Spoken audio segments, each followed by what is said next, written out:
Hey guys, welcome to another show on Space to Live. My name is Laksh, I'm your host for tonight, and we're back with another episode of our Thursday night talks.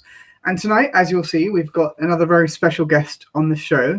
Hi Daria, how are you doing? Hey, hello. I'm very well. Thanks. Thanks for inviting me, and I'm very happy to be here. Awesome, raring to go for another great talk. Now, for those of you who don't know, Daria is the head of operations at AstroAgency. And today we're going to be talking about how space has a marketing problem. That's the space industry or the space sector. It has a marketing problem. Now, if you guys have any questions throughout the show, let us know whether you're joining us on Facebook or YouTube. Type it into the comments and we will see it pop up right here. And hopefully Daria or myself will be able to help answer your questions. So let's talk a little bit about your role with AstroAgency. Forgive me. What do you do at AstroAgency? So at AstroAgency, I'm a head of operations, and I'm in charge of making sure that all the processes work on a daily basis. I also make sure that our company delivers good quality services to our clients. So services is my main focus, but AstroAgency is still a startup. So, at every startup, people do everything basically. We're not limited to one specific role with that narrow job description. No, normally you do a lot of things. So I also am involved into brand building strategies writing for our clients, as space experience does help me, and this is one of our distinctive features of our agency, that most of people have space experience. So I do take part in writing those and keeping good relationships with clients with some of them. So these are like my most frequent tasks that I would have on a daily basis. Awesome. Now, AstroAgency are not actually just based in the UK. They're based around the globe, aren't they? Yeah. And you're actually joining us from Ukraine, which is a couple of hours ahead. So I know it's going to be a late evening for you. So thanks so much for taking the time out. Yeah, we are a big team, and again, it's a pleasure to have evening here and to talk about something that matters to us. So yeah, we're a very big team and very international. We have stuff all around the globe. I would say it's Europe, it's Canada. I'm in Ukraine, and Europe. We also are based in different countries. UK, obviously, and we are headquartered in Edinburgh. So we're currently around 20 people, like more than 20 staff, full time and part time, and all based remote, all based all around the world, and we are expanding. So yeah. Wow. How is it working for a company which is global and you're all remote? Of course, the whole world has changed to remote over the past couple of years, but having kind of people based around the globe is a little bit different, isn't it? It's different, yeah, and I would say it's a challenge sometimes, because when you're growing so rapidly, like 2 years ago, we were one people and zero clients. Then Wow. later we were like three people and two clients, and now we're around 20 staff and more than 30 projects and clients that we're involved with. Somehow, some of them are on a monthly retainer basis with us. Some of them are just projects, but generally, being remote was one of our principles. So we did it from the very beginning when we started the company.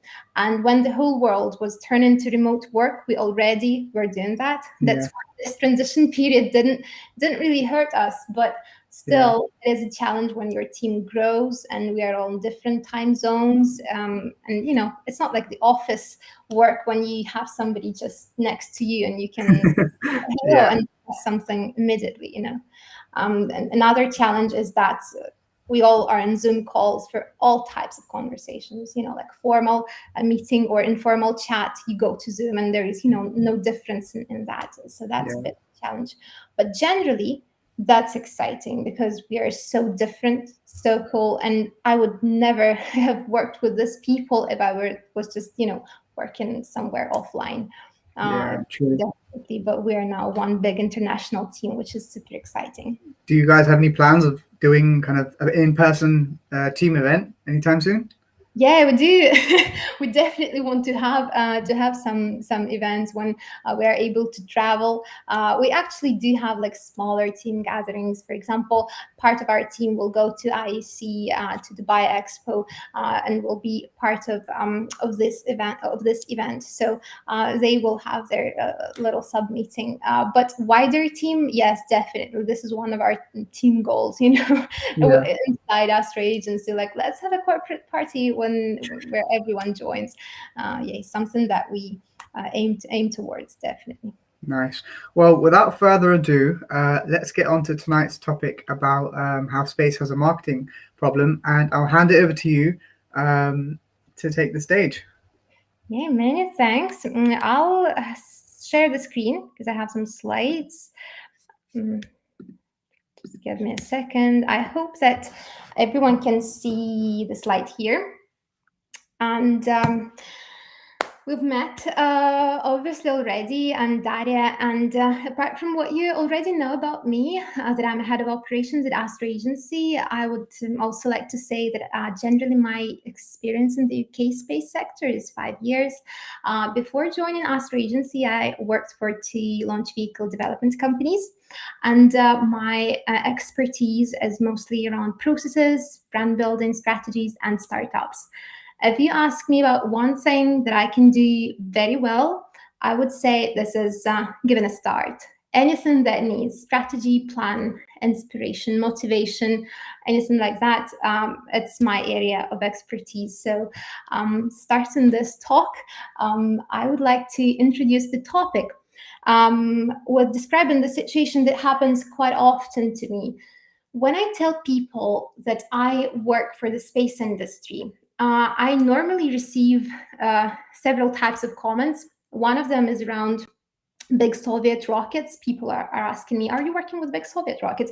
Because of my Ukrainian origin, obviously. Other people are asking, is it something around SpaceX? And obviously that's not true. So, and these all are adult educated people. They don't know anything about space or the industry. And I'll tell you why, because space has a marketing problem. I would say that we are not marketing what we have properly. Space has so much innovation out there. We have so many companies that change people's lives on a daily basis, but we're not talking about it.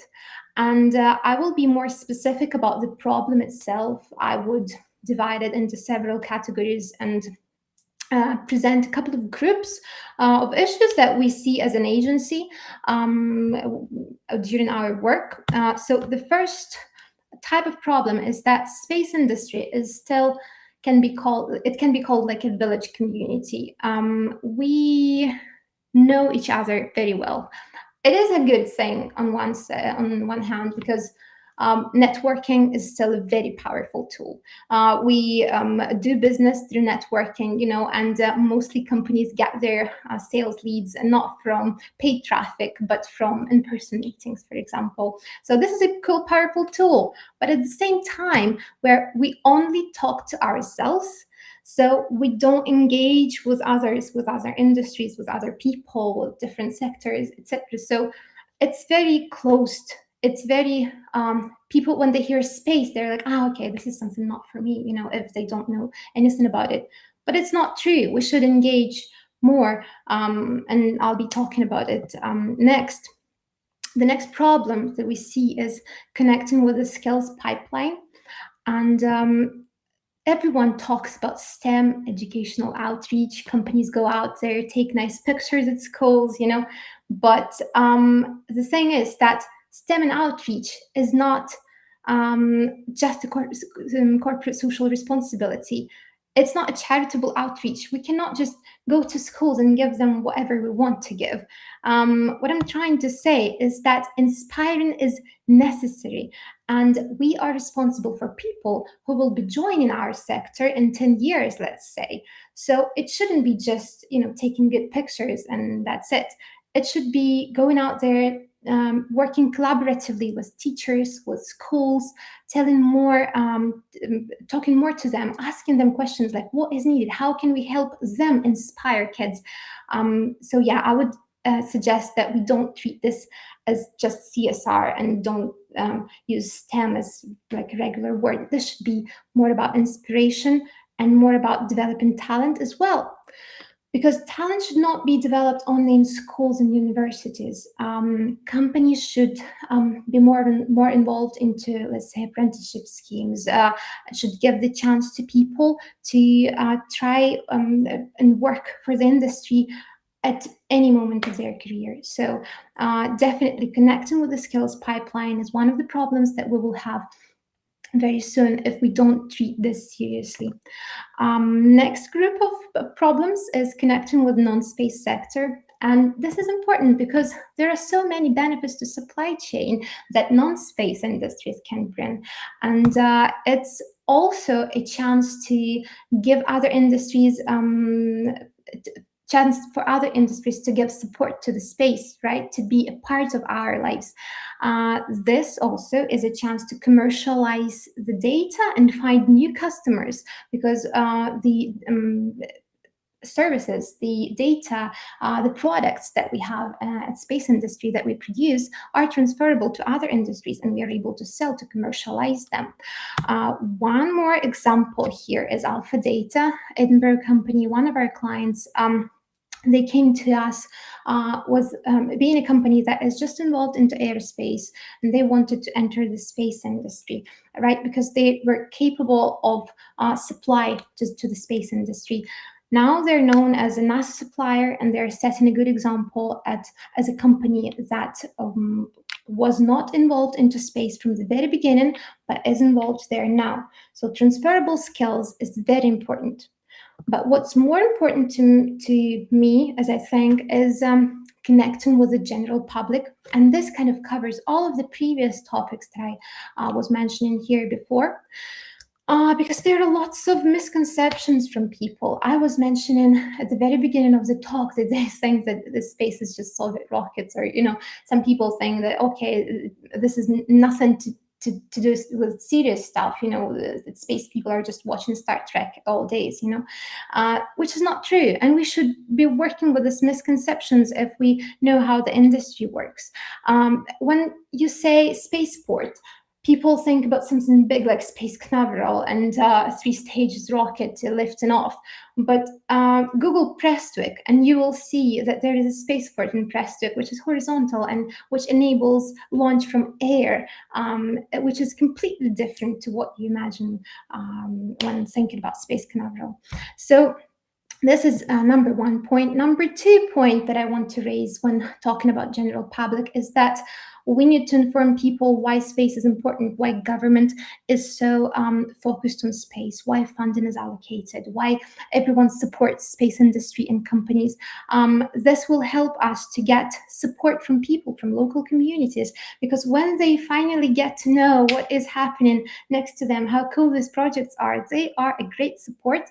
We do this for our clients as well, and this is very inspirational to know that people around you, that your local community, they do support you.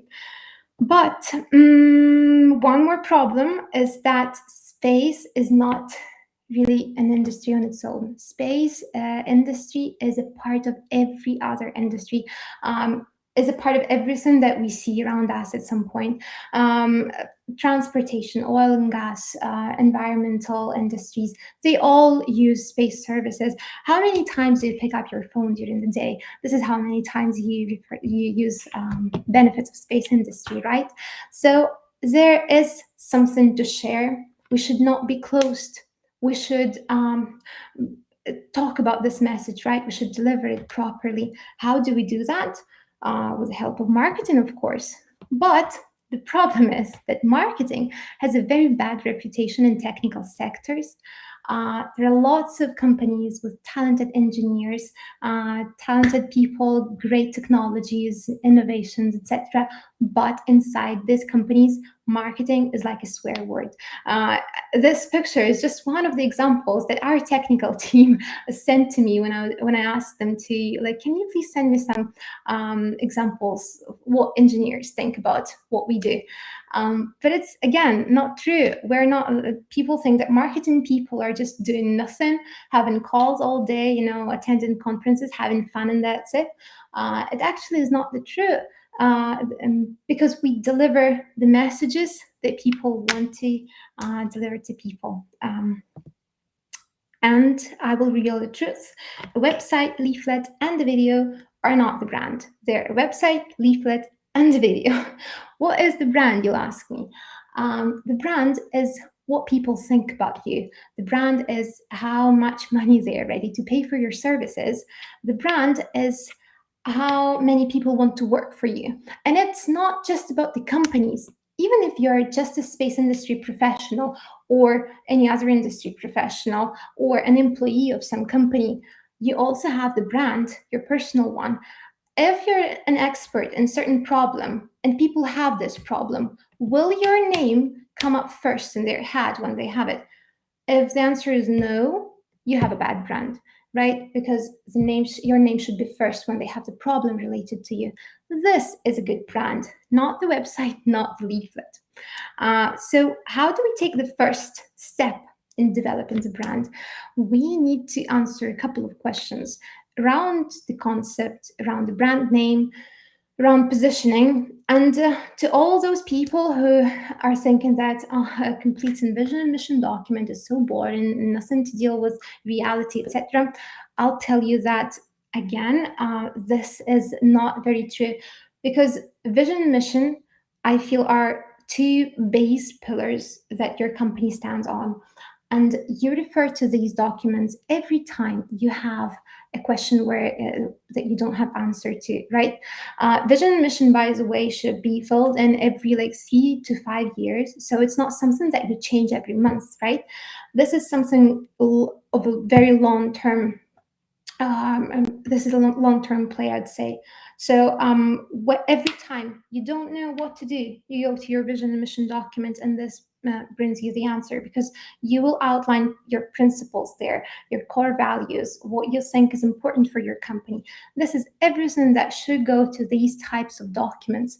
Every time you outsource your marketing work, for example, you think about social media management and you want another company for you to do that for you, you just give them the documents and they already know the messages you are trying to convey there.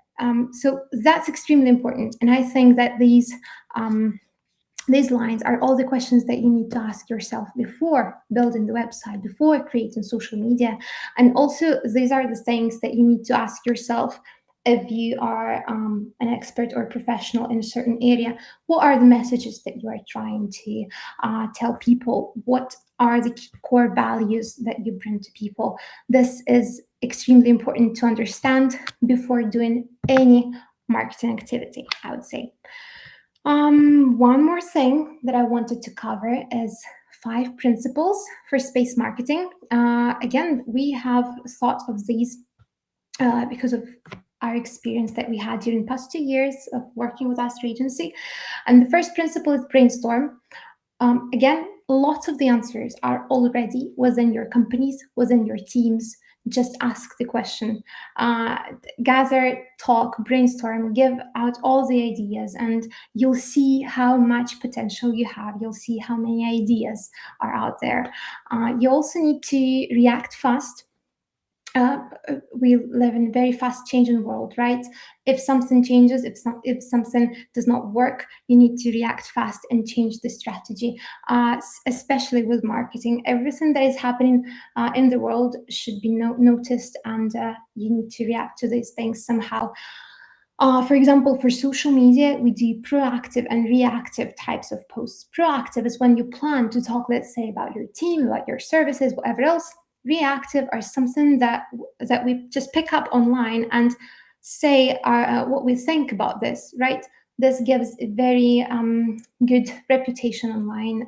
This gives people understanding that you have your values, that you have your opinion, that you have what to say about what's happening in the world. So reacting fast is extremely important nowadays. Slow people do not market their brand properly. You also need to shout about progress because people cannot read your mind. They do not know what's happening to your company. If you're going to an event, make a post about it. If you reached some milestone at your company, talk about it, right? Anything that changes, we encourage you to spread the word, right? Because people need to know what's happening. And this actually is a very good exercise to go back in time then, in a year and compare yourself today to yourself in the past, reflect on that and make some conclusions after that. You also need to focus. This is one of very important principles. And we normally start with all the vision, mission, and all the other documents with our clients. But something that comes even before that is identifying the objectives. Why you are doing this marketing activity, right? You need to know exactly why. Because let's just do some social media. We haven't posted anything recently is not an objective for marketing. I want people to know that we're launching a new product is a marketing objective, right? So you need to focus on what you want to achieve with your marketing efforts. Optimize is the very last principle, and I kind of mentioned this in the React Fast thing, but just to talk through this one again. If something does not work, just stop doing it. With doing the same actions in marketing, I mean, you will not achieve different results every time, unless this is an SEO marketing, which is a very long-term play. So optimizing will help, and don't regret that you were preparing a wonderful social media strategy and it didn't work. You have a chance to change everything, right? So these were the 5 very important principles for space marketing. And the next slide gives the overview of what we do at AstroAgency, our services, what we offer to our clients. And I'll be finishing the talk soon, and I'm happy to answer any questions about any of the services related to space, because these are what we're competent in, right? Feel free to ask anything about strategic space sector guidance or whatever else you see on the slide.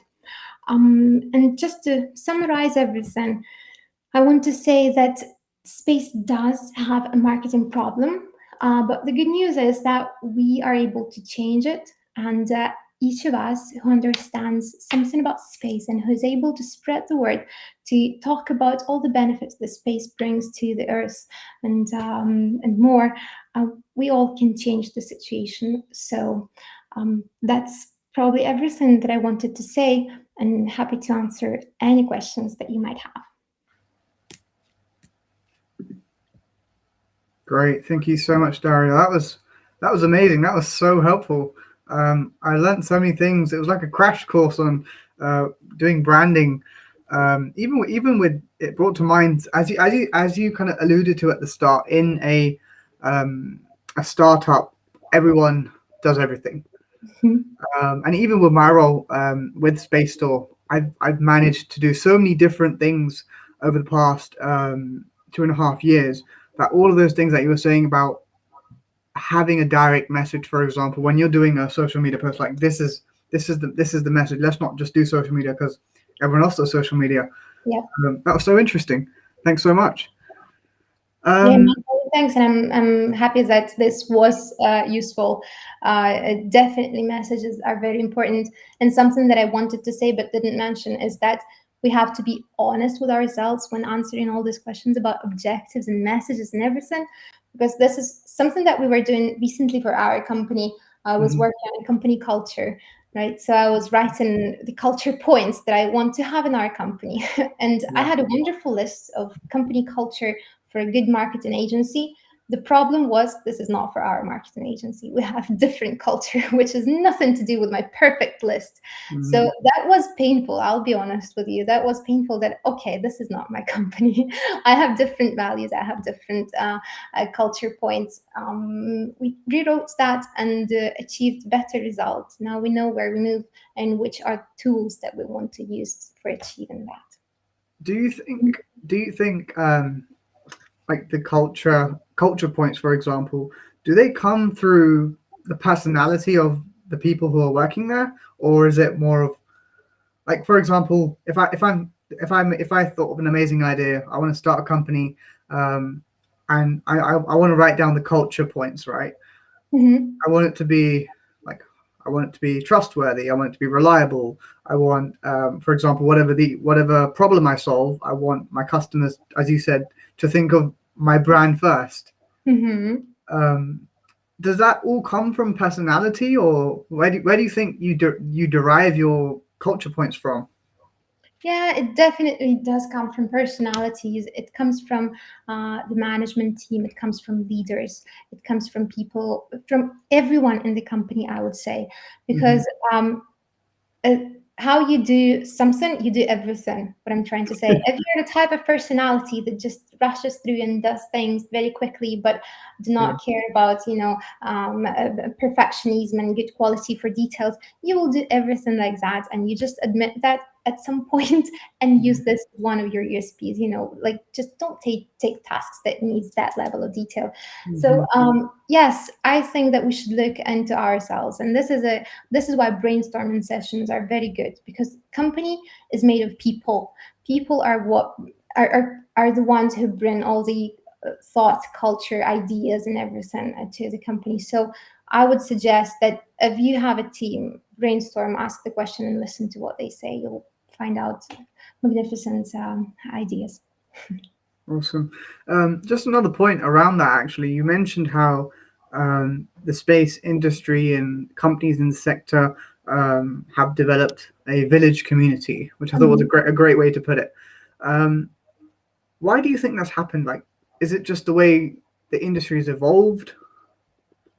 I guess it's because the industry was very closed at some point. Hmm. It was to some extent like a privileged industry, at least here. I mean, I can say from my experience, I have just 5 years experience in the UK space sector, right? Yeah. So I'm a part of this new space, and we're trying to change the situation.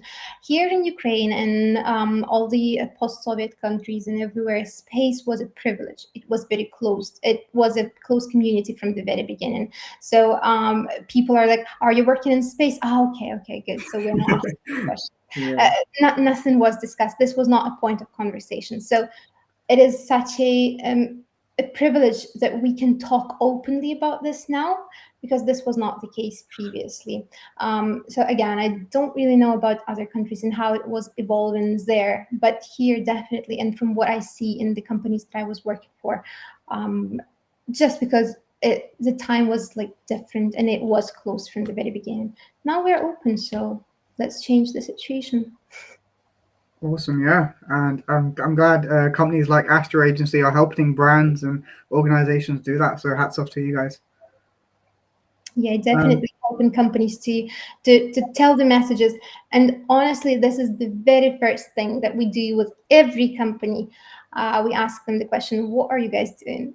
What for? What is the message? What is unique about your product? It's not the website that we're doing the first thing. It's not the mm, leaflet. We come to yeah. that in like months 2 3 with some companies, and before that we identify what they actually do. We just formulate the thought. Great. Um, just a shout out to everyone who's tuned in tonight on YouTube or Facebook. Thanks for tuning in. Remember to subscribe to our channel if you haven't already. Go check out Astro Agency on their social media channels. They're doing a bunch of great things. Give us a thumbs up if you haven't already, and let us know if you have any questions. Let's come on to talk a little bit more about your day-to-day role. What kind of things do you do? So mostly today I am speaking to the team and trying to resolve any problems they have. Hello, team, if you're watching it. So yeah, trying to smooth the processes. As again, I was saying that 2 years ago we were just a couple of people and zero clients. Now we're 20 people and we're all remote. So it's important that we are on top of everything. So my day-to-day tasks involve setting up processes, new processes every time. Every time we set something up and everything is, arranged, something new happens. We have 5 more clients, 5 more people, and we have to change everything. So Mhm. that is what my role involves, and also strategy building. So this is something that I do a lot for the clients, because when you look at, I worked previously for business development and processes for different companies, right? Yeah. So I've been out there, seeing how companies should market themselves. That's why now when we see new companies, I normally take part in identifying what type of marketing tools they need to use, what type of marketing they want to involve, and what the messages should be. So that's something that I cannot step off from, and yeah, still involved in that part. And one more big thing that I'm doing is having like team calls and nervous, and still happy to lead those and talk to the team, chat to everyone, and make sure that everyone's happy. So Great. yeah, that's me. Awesome. You talked a little bit about processes. Mhm. When you say processes, does that is that mainly on how you deal with your clients, or how what? Do you want to expand on that a little bit? Yeah, so processes is to deal with clients, to deal with teams within the company, because Astro Agency is unique, uh, from the point of the teams that we have. We have a separate technical team at our company. No marketing agencies have that, as far as I know. So we have a Hmm. separate technical team who work with clients, answer their questions, identify messages, etc., etc., do market analysis. This is a very big part of what we do. So technical team need to work closely with marketing team, who actually do all the social media magic, websites, leaflets, etc., etc. And also we have a team of account managers or project managers who are trying to communicate with the client, make sure that the tasks are delivered in time, etc. So we have several teams inside, and we have clients who want good results. Yeah. Every client is unique, and every client is different, because some of them want to be involved very much into all the processes. They want to see everything, to check all the copywriting, for example, that we do. Some of the clients are like, oh, just do whatever you want. It's Yeah. good that we're not dealing with that, and that's it. So my task is to make sure that everything runs smoothly, that we track KPIs in time, that we deliver results on time, right? That everyone knows what they have to do. And the problem is that the processes for these types of agencies, you don't really know how to do this until you get to the point where you Yeah.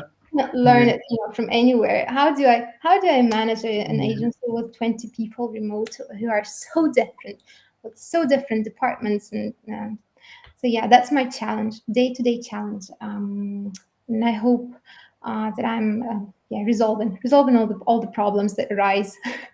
Yeah, no, I'm sure. I'm sure if your colleagues are watching, they're probably giving us the thumbs up or thumbs down And based on what you everyone say. down, exactly. No, I'm sure. I'm sure they're giving you the thumbs up. Um, let's talk a little bit more about Astro Agency's clients without going into any details. And just touching again on the village community thing we mentioned. Do you think your clients are kind of starting to come out of this shell a little bit, and that's one of the reasons they're with you? Yes, exactly. So that's a good question. Our clients, we actually have the clients from the whole value chain. I'd say we have upstream Mhm. clients, downstream clients, research, like university, public sector, private sector. Everyone is there, so we know different viewpoints. Yeah. Yes, definitely. Companies started to come out of the shell. I was talking about Alpha Data, who wanted to enter the space sector. I mentioned Prestwick, who are spaceports, and they need to be out there. They need to be backed up by people. They need local support. They need Mhm. to educate people on what horizontal launch is, for example, Mhm. right? And they understand it, so they came to an agency that are able to deliver this message. There are companies, again, that want to specifically focus on their technologies, on developing their innovation. They Mhm. understand the value of marketing, but they don't really want to. be involved with that. So they go to us and ask us to help with, let's say, social media or PR. People started to get that you need to be on the top of people's minds, to get your sales done, right? Let's be honest, marketing always should result in like sales or brand awareness or whatever else to give you some profit so the company exists, right? So this is what we help companies to do. Great, that's great. All right. Once again, let us know if you have any questions in the chat. We're going to go on to the last segment of the talk where me and Daria are going to chat about a little bit more entrepreneurial side of things and how you got involved in the space industry. I don't really think that I have such a dream story, to be honest, because I studied literature and languages at university, but then decided to try the entrepreneurial journey and started my own small business. This is when I realized that I'm a better manager than a teacher or a literature expert. After I developed in management and decided that processes is something that I'm really passionate about. I was looking for a job and signed my first contract without knowing what the company is. So the company is still under NDA. One of the companies that I was working for still is under NDA, and it was from the very beginning. I didn't know the details. I didn't know what the company is, etc., etc. So. And then I discovered, oh wow, that's space. I wanted the job so much that involves processes and that involves management side. So I just agreed to the thing and discovered that space. I think it's just the destiny. That's it. So that's how I ended up in space. And later was working for launch vehicle development companies and joined AstroAgency. Again, because the founder invited me to join him after I had a small break for family reasons from work. Yay! But again, mentioned to you before, having a baby and being involved in a startup is not the best idea. I'm sure it isn't. So hats off to you for doing well. And it's like two babies at the same time. People who have two babies, like, yeah, you're great. Yeah, parents are great. Parents are great. So, what would be your top 3 tips for being a leader in the space industry? Top 3 tips. Oh my God, I was not ready for that question. But I definitely tip number 1 will be around people, because again, I'm talking a lot about how it all was a coincidence for me ending up in space, and I'm talking a lot about having a startup and having a baby, but this all would not be possible if I didn't have such a wonderful team and if I was not surrounded by these people. So tip number 1, surround yourself with people you like and with people that support you, and listen to them. Definitely, if you want to be a good leader, do listen to people and make sure that you everything that they feel comfortable talking. That's what I'm trying to say. Because again, companies are made of people. That's the most important thing in leadership. Number 2, be agile. And I'm here like process manager is in the chat. Let's be agile. Let's respond to changes fast. Because I've seen so many projects when it's not working, nothing is successful, and people keep trying, keep doing, thinking that it will be good one day. No, there is a chance when you have to change the strategy. There is a moment when you have to change the strategy. That's what I'm trying to say. So yeah, that's tip number 2. And tip number 3 is something that I tell to my team all the time is don't limit yourself. Like, don't surround yourself with limits. Don't set, just 10 things that you do at work, 10 job duty description points, right? Don't do that. You can do anything you want. Today in this, year 2021, we're able to gain any knowledge we want. We're able to get any information we need. We're able to succeed at anything, literally. So don't limit yourself. Don't put those limits around you. And if you want to do something, feel free, just go and do it. Take this initiative. So yeah, these are probably top 3 points of leadership that I would point out. Great, thanks for those words of wisdom. We've actually had a few questions in the chat on YouTube. Jamie's asking us, what is the easiest first step for a space startup to take with marketing? The easiest first step for space startup. Again, first step is be honest, identify your values, your mission, vision, etc., and like create this base. You have something that I also want to say. You have to be consistent with your message, right? You cannot have 15 different messages that you like. Here is environmental message. Here is something else message, etc., etc. You cannot do that. No, you choose one message that you tell to people during, let's say, 2 years or so. This should be everywhere, on every slide, every exhibition stand, social media, etc., etc. This will be too much for you, definitely. You'll say, why is our logo on every slide, or why is our tagline on every slide? I don't want it there. It's too much. People don't see it as often as you do. If they see it once, that is good. So be consistent with your messages. Don't change it. Just choose one and put it everywhere, every social media platforms, events, etc. Go out to online events just now. Put this in the chat. So the first step, to summarize, is choose one message that you want to deliver and go and spread the word out everywhere you can, all the different tools, all the different channels. And the first year, I would say, or at least 2, this is your message to go to. Awesome. Hope that answers your question, Jamie. Thanks for that. We've got Ground-Based Space joining us again tonight. Thanks for joining us. And Ground-Based Space is asking, do you think social media, YouTube in particular, is something the space industry needs to get involved with more? Of course, yes, 100% yes, because space industry can be so visual.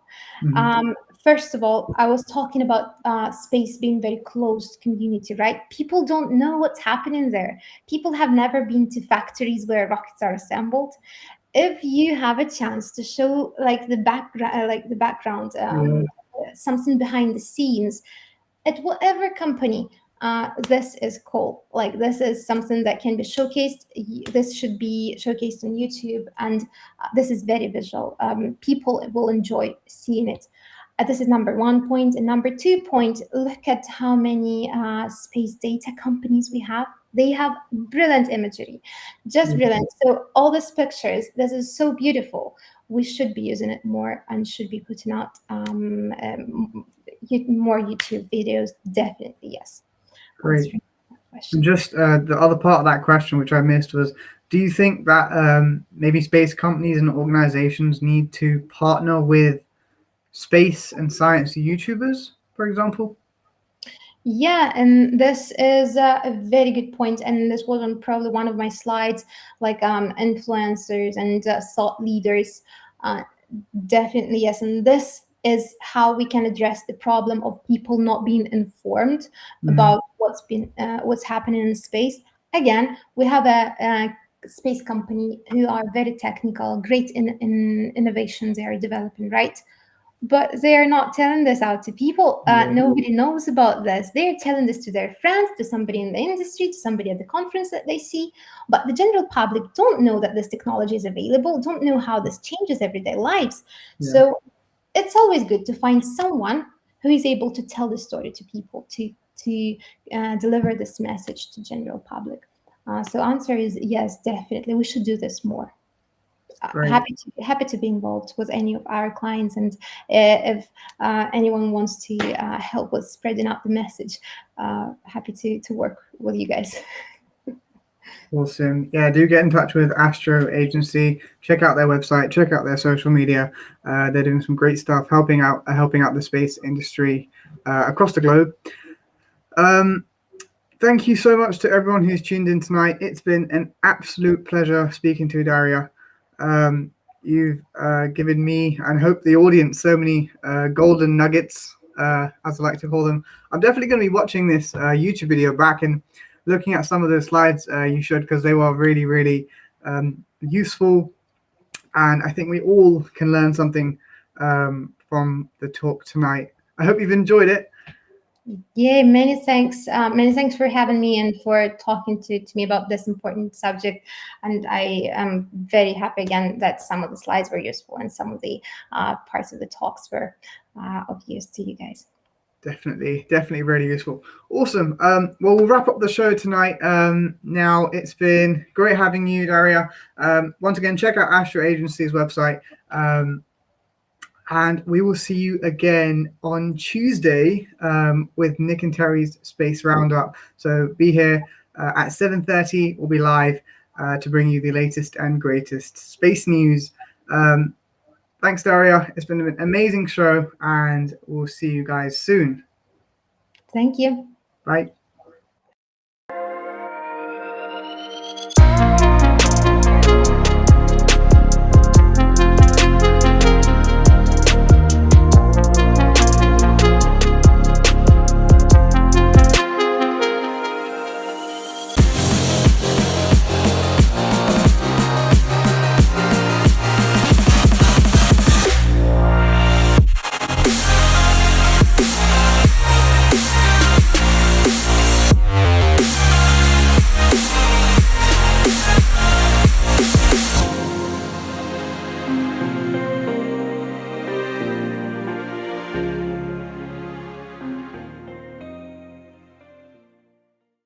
Hi, my name's Nick Howes, space enthusiast, author, writer, broadcaster. Hi, I'm Terry Mosley, past president of the Irish Astronomical Association, lifelong astronomy and space nerd, absolutely fascinated by everything, both man-made and natural up there. So every 2 weeks, Terry and I give you the latest, hottest news from space and human spaceflight, robotic spaceflight, and what's happening up in the skies. Please tune in to us every fortnight with the Space Stuff.